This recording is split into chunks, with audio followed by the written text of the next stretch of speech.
Good morning, guys. This is factoring by difference of two squares and or sum of two squares. Hope you're doing well today. I hope you understand the notes, but anything you don't understand, remember to take good notes and ask me questions about it. Please understand the acronym DOTS is difference, which means it's a minus. It's a subtraction problem, okay, not addition.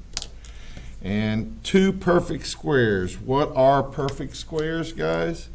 1, 4, 9, 16, 25, 36, and so on. Meaning 1 times 1, 2 times 2, 3 times 3. Those are perfect squares. Also, variables are perfect square. X squared, y squared.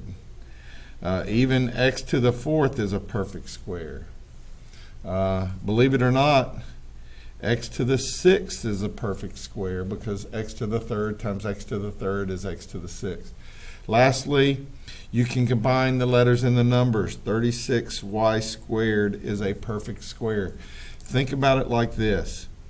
If 36y squared were the area of a square, could you get two numbers that are the same for the length and the width? 6y times 6y. Okay? So difference of two squares. So you must have two perfect squares. Oops. Don't need that S right there. All right. You must have subtraction. And you can only have two terms. This only works for binomials. Binomials. If it's trinomials, you're going to learn something next week, okay? Here's a couple of examples of difference of two squares. So the formula is a plus b times a minus b, okay? What is a and what is b? Well, for this problem, 4x squared. A is 2x and b is 9. Because 2x times 2x equals 4x squared, and 9 times 9 is 81. Think about it this way, guys. If you take the square root of 4x squared, it equals 2x. So that goes here and here. If you take the square root of 81, you get 9, which goes here and here. Okay? All right, so here we go. In this problem, we have x squared minus 1 squared, which is, so my a and my b, if you take the square root of both those, you get x and you get 1. So x plus 1 times x minus 1. That's the answer, guys. You're done. Now I'm going to go down here to the bottom of the page. Well, I'm going to wait until I do number 3 to show you this, but anyway. In this problem, the square root of x squared is x. So there we go. The square root of 100 is 10. There you go. And remember, one of the signs has to be plus and one of them has to be minus. I don't care which order you do it in. You can put the minus here and the plus here. All right. The next problem, the square root of 4x squared is 2x. So 2x goes in the front. The square root of 25 is 5. So plus and minus, there's your answer. This one, the number comes first. So what? Square root of 9 is 3. The square root of y squared is y. Plus, minus, there's your answer. Oops, sorry. I guess let's just zoom out a little bit more. All right. Now in 5 and 6, guys, don't be alarmed. You have to take out the GCF first. 2 times x squared minus 4. That's what we just learned last time you took the orange notes. Factor out a GCF by dividing both terms by the GCF. And then you say to yourself, wow, I see another problem inside this problem. I see a difference of two perfect squares. So what do? I bring down my GCF And the square root of x squared is x, and the square root of 4 is 2, plus and minus. I will let you do number 6 by yourself, but there is a GCF, so make sure you do it just like I did number 5. Now, guys, let's understand why the answer to this problem is this answer. All right, let's go back and remember what we know about multiplying.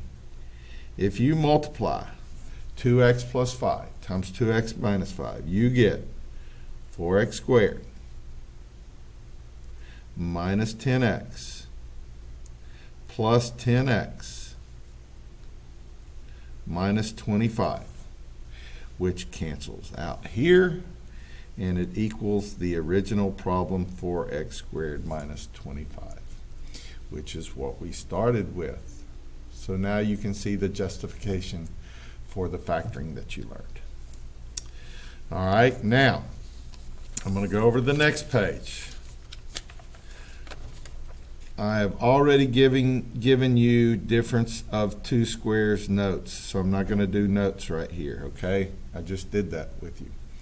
GCF factoring, this is just a review. You already know how to do that, so please just do those on your own. It's a nice little review. Now, this is going to be your homework in class on Monday or Tuesday, these problems down here. You certainly can get ahead if you want to, okay? But here are your notes for sum of two squares. It is just like difference of two squares, except now we're dealing with a sum instead of a difference. So it's a squared plus b squared, okay? And guys, there is no way to factor a sum of two squares unless you use imaginary numbers. Remember, difference of two squares was a plus b times a minus b? Well, it's almost the exact same answer. I'm going to write a plus b times a minus b, but guess what? B has to have an I attached to it, and that's how you factor it. It's simple as that. So it's almost exactly like difference of two squares. The square root of x squared is x, and the square root of 64 is 8. So my answer is going to be x plus 8i times x minus 8i.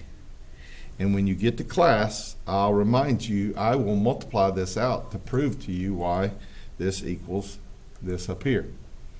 Might even do it in this video, but I don't want it to be a super long video.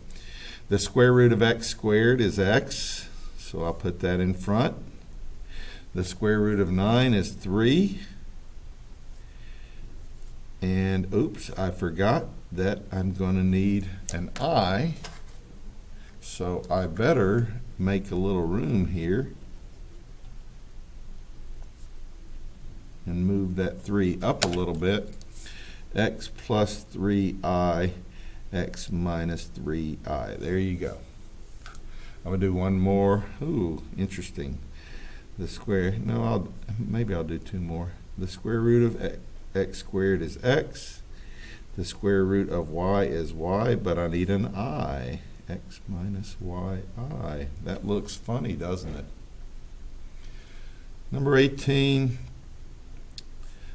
The square root of 9x squared is 3x.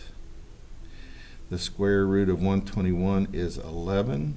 Better make room for my I. Put a plus 11i and a minus 11i. There you go. So on Monday in class, we'll be doing these practice problems.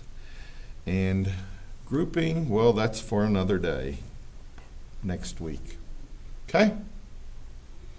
All right, you have the notes. There you go. That's Thursday. Remember, Friday is a digital learning day as well.